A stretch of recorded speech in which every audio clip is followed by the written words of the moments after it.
Hello bachon, let's read the question. The question says consider the following figure for the reaction A plus B is equals to M plus N. Answer the following. Threshold energy level for the reaction.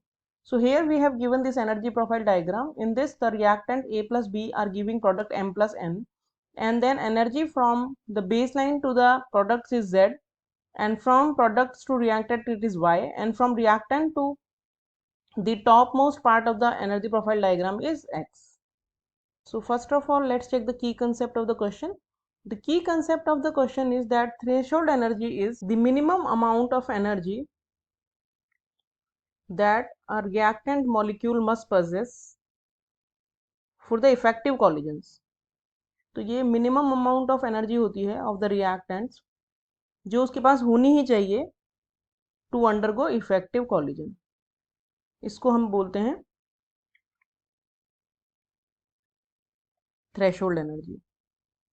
सो अगर effective collision करना है reactant को product में convert होने के लिए तो the minimum energy required is known as threshold energy. तो अब अगर हम इस क्वेश्चन का सोल्यूशन देखें, हमें पता चल गया है डेफिनेशन से क्या होता है थ्रेशोल्ड एनर्जी. तो अगर हम दिया हुआ डायग्राम देखें तो यहाँ पे हमारा रिएक्टेंट एक तरह से स्टार्ट हो रहा है. ए प्लस बी ये रिएक्टेंट की एनर्जी हो गई.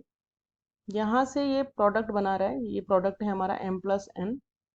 ये प्रोडक्ट की एनर्जी हो गई, ये रिएक्टेंट की एनर्जी हो गई, और ये एनर्जी हो गई टू क्रॉस द बैरियर जिसे हम एक्टिवेशन एनर्जी के नाम से जानते हैं. और जो एनर्जी रिक्वायर्ड है a reactant molecule to pass this barrier for the effective collision वो होगी यहाँ से लेके यहाँ तक कंप्लीट एनर्जी. इस एनर्जी को हम बोलते हैं थ्रेशोल्ड एनर्जी.